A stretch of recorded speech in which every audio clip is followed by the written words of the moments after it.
Get ready with me while I tell you how I got express kidnapped in New York City. I know it may sound off that I'm telling this story while I'm doing my makeup, but it was a few years ago and I need to tell you because it can be prevented. Basically, I was coming out of a nightclub. It was like 4 a.m. or something in meatpacking. It was called the VIP room. This was back when going out and meatpacking was really cool. For those of you New Yorkers, you'll remember Avenue One Oak. I was not drinking, luckily, so I was fully aware of what was happening. We didn't have Uber back in the day and I was trying to get a cab. Finally, I see this big taxi van, the ones with like the sliding doors. He was like, "Do you have cash? My meter is not working." So I was like, "Yeah, I have cash." So we get in the car and he takes me to my apartment. We get to my address and I luckily opened the sliding door. I had $100 bill in my bag and I just gave it to him. I think the taxi was like $30 and then he gives me 20 back. So I was like, "Hey, I'm missing money. I gave you a $100 bill." And he's like, "No, you didn't. You gave me $50. He obviously thought I was drunk coming out of the club, but I was not. And I was just like, "No, I gave you $100. The guy starts going crazy and he starts racing down 2nd Avenue. He's swearing, screaming, looking back, saying, "I'm gonna take you to the fucking ghetto." He's like, "You're gonna see, I'm gonna drop you off in the middle of nowhere." I'm in the back of the car shaking. I called 911. First time ever in my life that I called 911. She's like, "Ma'am, you have to stay calm." She was asking me so many questions. She was like, "There should be a taxi registration number. Please give it to me." The taxi did not have a registration number inside the car. And the guy still speeding down. She was like, "You're gonna have to jump out of the car and I'm gonna send a police car to pick you up wherever you come out of. Just don't hang up." I thought I was gonna pee my pants. Like, how is this happening to me? And remember, the sliding door was a little bit open. Thank God. It's like one of those things that I'm like, I can't believe it. Otherwise, he could have just locked the doors and that would have been it. And because it was like 3 or 4 a.m., there wasn't much traffic and he was like crossing down through the red lights. The 911 lady was like, "You're gonna have to find a time when he's slowing down and you have to jump out of the car." Luckily, I had thick heels and I literally jumped out of the car. And the lady was like, "As soon as you jump out of the car, look at his license plate." He immediately turned to the right so I couldn't see anything. I was just in like a state of shock anyway. A minute later, a police car came to pick me up. I also think at the beginning they thought I was drunk because I was so nervous. They weren't like taking me seriously, but then they realized I was normal, I think, and we did a police report and they dropped me off at my apartment. And my doorman's face when he saw me being dropped off by a police car. Oh my God. I've lived in New York City for 14 years and this only happened to me once. So I think it was just like a freak accident. But yeah, the lesson is if the taxi tells you his meter's not working, that's suspicious. And also always check that they have their taxi number plate. And please don't drink too much because if I had been drunk, who knows what would have happened to me. So yeah, I hope this story helps someone. One time I was sitting on the couch with my ex and like literally his family and he was scrolling through Instagram on his phone and I realized literally every single story he swiped through was an Instagram famous girl or like a pretty girl he had a crush on. Like it was just one story of a girl after another and I was like, okay, this is getting embarrassing. I have to go to the bathroom or do something and I still had his phone and I was like, oh, this is my time to shine, and I started unfollowing all of them, like every single one of them. I'm not one to be sneaky or lie, so like he came back and he knew what I was doing. He saw what I was doing and I told him like, yeah, I'm unfollowing all these girls. Anyways, he got super pissed and was literally acting like I betrayed him for unfollowing these girls. And he was like, "Why would you do that?" And I was like, "Because you literally have a girlfriend that you post with all the time and none of them follow you back." And he was like, "Well, they used to follow me back."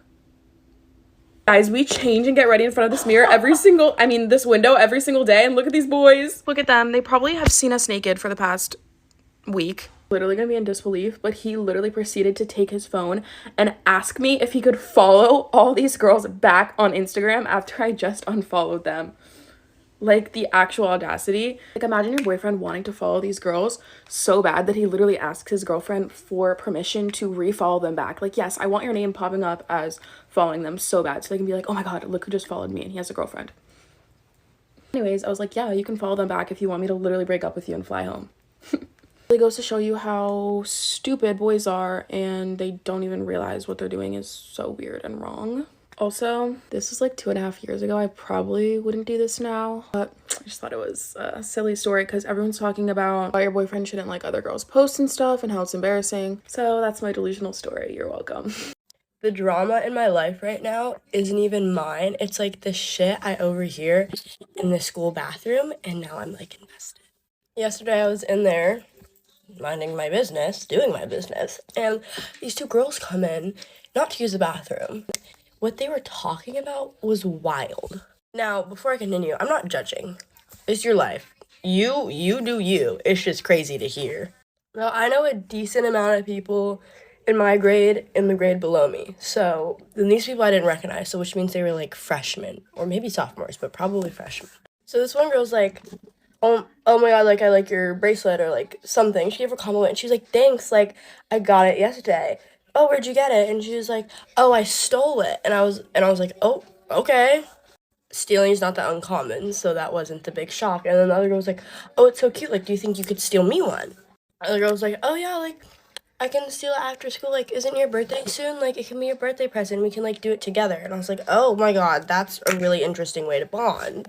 And then a third girl walks in and she's like, yo, not saying names, I got your shit. And then one of the girls walks away, and then the other two girls start making out. Again, you do you, like pop your pussy in the school bathroom, but they were like making out, and I'm sitting there like, they start doing whatever they're doing, and I'm sitting there like, fuck, I can't leave the bathroom right now. That's like weird. So they finish sucking face, and one of the girls is like, okay, like I love you, bye. And she leaves the bathroom, and then another girl came in. I could tell because I was washing their shoes. Another girl came in and starts making out with the girl that was just making out with the other girl who just did the drug deal with the other girl, and they're like smacking on each other too. And then the new girl who just came in is talking about some like, oh, is your ex still bothering you? Like, God, she's so annoying. And the girl's like, yeah, she was just in here like stalking me. Like, it was so weird. I was like, oh, you, what? So then I come out the bathroom because I've been in there for a really long time. And I'm like, I give her like the like smile, you know what I mean? And she was like, hi. And I was like, hi. And then I went back to class. And now every day I've been looking at everybody's shoes trying to figure out who the fuck these girls were. Love you, and I will report back. When I was 13, I made the worst decision of my life. It traumatized me so much. I'm now 19, and I regret it every day. I decided to move away from my family to a completely different city 2 hours away and live in an apartment with two girls I barely knew, one of them I had never met, to pursue gymnastics more seriously. The way this worked is Monday through Friday, we had gymnastics and we would do like school upstairs online. And then every night a different parent would come stay with us in our 1-bedroom apartment. And then at the end of the week on Friday, we would all go back home and then drive back up to the apartment Sunday night. So I would see my mom like once or twice a week, and then some of Friday, all of Saturday, and some of Sunday. Why she let me do this, I have no idea. Also, all three of us were about the same age and I was in 8th grade. The only good thing that came out of this is I met one of my best friends who was the girl I didn't know. The gym environment ended up being absolutely traumatizing and we were all being abused. Things went south pretty quick. We were all crying multiple times a day. We would cry before practice, we would cry at night anticipating practice, we'd cry after practice, and our parents were like, you made this decision, like you gotta stick to it, but I don't think they knew how bad it was. We all started to experience panic attacks and we just wanted to be home. I absolutely hated like every second there, and I'm pretty sure they did too. I have so many stories of just whack, horrible things that happened there. But like I said, there was one good thing that came out of it, and that was meeting my best friend, and she was the girl that I didn't know when I first moved in. We became inseparable like super quick. We did everything together, and when we weren't at practice or worrying about practice, we were like laughing. The whole time we were supposed to be doing school, we would be laughing. Like, I never laughed harder than I did with that girl. We would have movie nights like all the time, and since we were all staying in the same bedroom, we ended up making a fort underneath our beds because they were all touching, and we'd watch movies under there. My best friend ended up bringing her cat, and we also had a hamster. That hamster is a story for a different time, but we had so much fun having like the cat there. We were definitely all trauma bonded because we went through so much together. I still talk to the girl I was best friends with. I actually FaceTimed her the other night, and she's my best friend I've ever had in my entire life. I wish I could have met my bestie in a different way because the damage was so not worth it. This entire thing lasted over a year, so let me know if you want more stories from this time in my life because I have so many. Let's do a get ready with me and a story time because this story just deserves to be shared.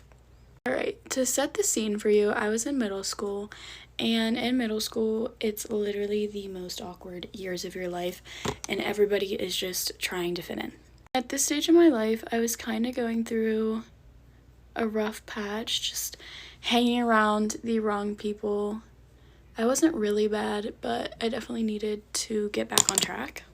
So during middle school, we needed AR points, which were like reading points, and we had to take tests on books. And I hadn't finished my book yet, but you know, I was in my self-care era even back then, and I decided to take my book into the bath to read, but I also decided to take my phone.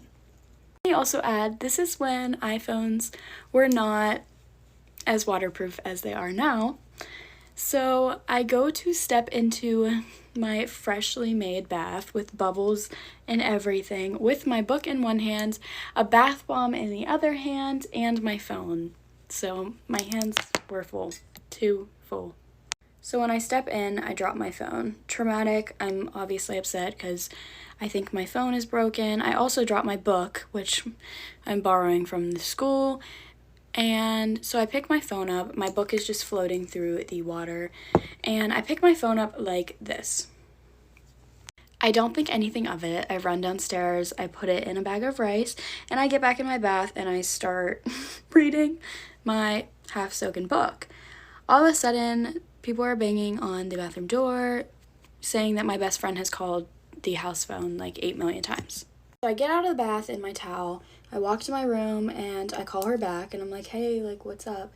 She's flipping out, like, she is hyperventilating, you know, like, Ace, what is on your story? What is on your story? And I'm like, what do you mean what's on my story? Like, my phone is broken in a bag of rice.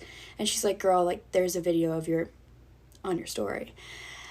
And I'm in complete shock, so I'm literally just sitting on my bed in a towel, and I'm like, oh my god, I have to tell my mom, like, this is horrifying. I tell my mom, my best friend comes over. I'm still wrapped in a towel, and I look down over my balcony, and my neighbors are there, my dad is there, everyone you don't want to be there to see this video.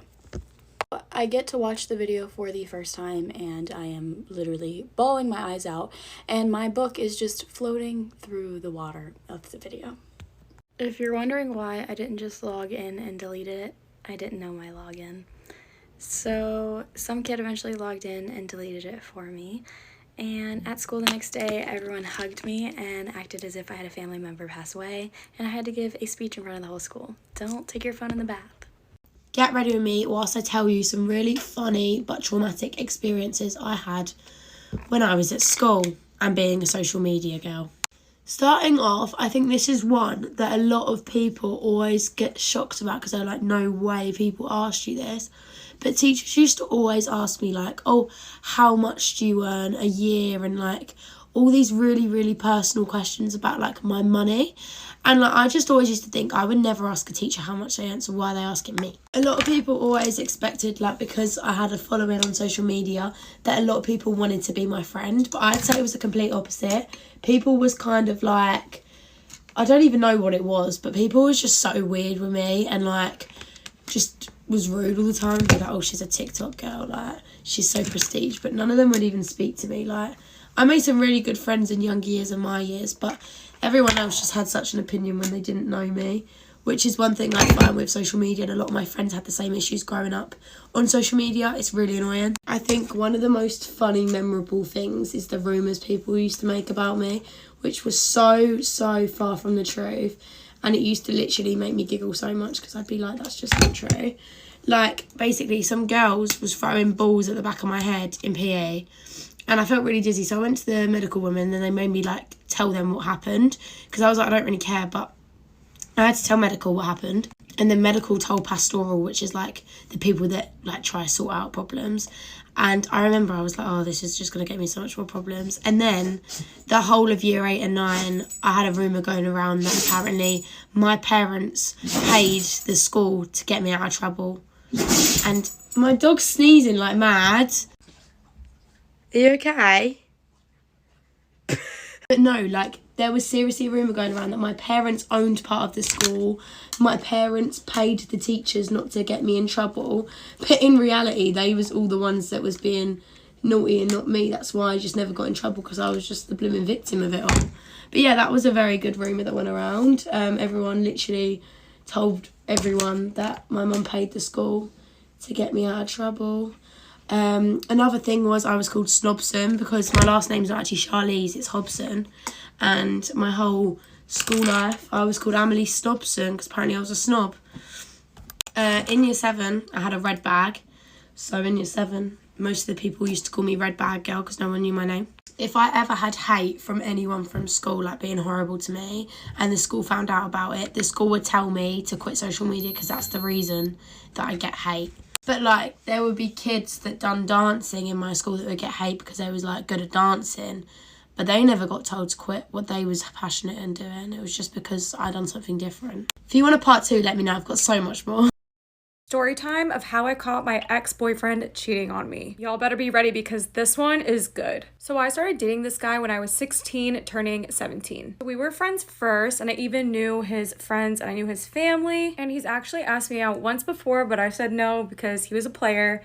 And so by the time I turned 16, I said yes to dating him. So things were really great at first. I was really into him and we would go on so many dates and he was super sweet. And there were definitely signs, but I totally missed them. And I'm just not the type of girl to like go through a guy's phone. I noticed he was super active on Snapchat, which is never good. One day he posted a Insta picture and I looked at the comments and there was a girl in the comments, which is fine. Girls can definitely comment. I am not a jealous person, but she had left a comment that said, "You're so hot," with a bunch of emojis. And these emojis were all hard eyes, guys. But a part 2 to see me blend this out and to hear the rest of the story. It's clear that I'm not white, but my dad's white. So he's gotten into a lot of trouble for having a black daughter. This is him. My dad was the custodian at my middle school and not all the teachers knew that. My dad and I decided that we were gonna go on a late night walk because we wanted to go to the convenience store. And it so happens that the teachers at my school were having some sort of staff dinner in the same plaza. My dad and I go to the convenience store and we come out and I guess the teachers are leaving now. We're walking back home and we see like a car slow down beside us and then it like turns all the way over because we're still in the parking lot and like they're on the road. So he drives past us slowly and we make eye contact and then he like zooms off, but the shock on his face was like, we were like, that was weird, but like whatever. I know for a fact this man went home and couldn't sleep at night thinking, oh my gosh, one of my students is out late at night with the custodian. The next day was a school day and my dad gets called into the office. Right away the principal said like a teacher came to him and they're extremely worried about Destiny, and my dad knew right away what teacher it was and why they were worried. Luckily the teacher knew my dad, so it wasn't really a big deal. They kind of laughed about it, but this has happened to my dad so much, like in real life, people stopping him and being like, whoa.